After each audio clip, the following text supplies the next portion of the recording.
value the deal all cash in action. So in order to value a property, we need to know what kind of return we want. This is a very investor and deal specific number and will depend on a lot of things. Like what are the opportunities you have? What's the risk profile? And what kind of return could you expect on those other opportunities compared to this one? Choosing a return is outside the scope of this course. Again, very investor specific. Just make sure you're happy with whatever return you're going for. For this deal, we're going to use 10%. Looking back at our Excel sheet, I'm going to scroll down to below DCF analysis, and here are the cash flows that we're going to value. Let's see if I can get the years in there as well. One thing I can do is double click on the navigation up here on the tabs, and that'll hide the toolbar and give me some more space to work down here. So you can see year 1, year 2, and year 3, all the work we did to calculate the cash flow. And now let's value this cash flow. So in the theory video, I walked you through step by step how doing the math works. But Excel gives us this really convenient formula. And it's going to do all of that work of estimating the value of a dollar over a period of time and doing all the division and addition that gets you the purchase price. So down here at the bottom, I'm going to start doing our analysis. We're going to use a return and calculate the purchase price based on the future cash flow right here. Right here, I'll type return, and I'll just specify all cash. Because we're not taking out a loan, this is the return for an all-cash investment. And below that, I'll write maximum purchase price.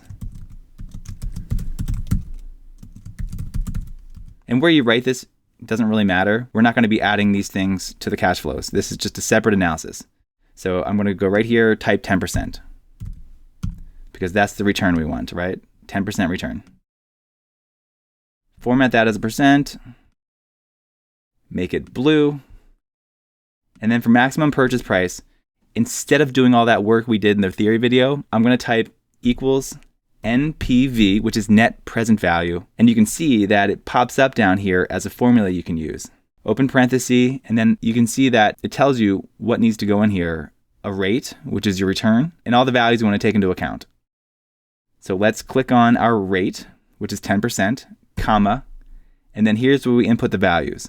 So what I'm going to do is click this cash flow, hold and drag across and highlight all these cash flows. I'm going to close parenthesis, hit enter, and the answer is hashtags. No, I'm just kidding.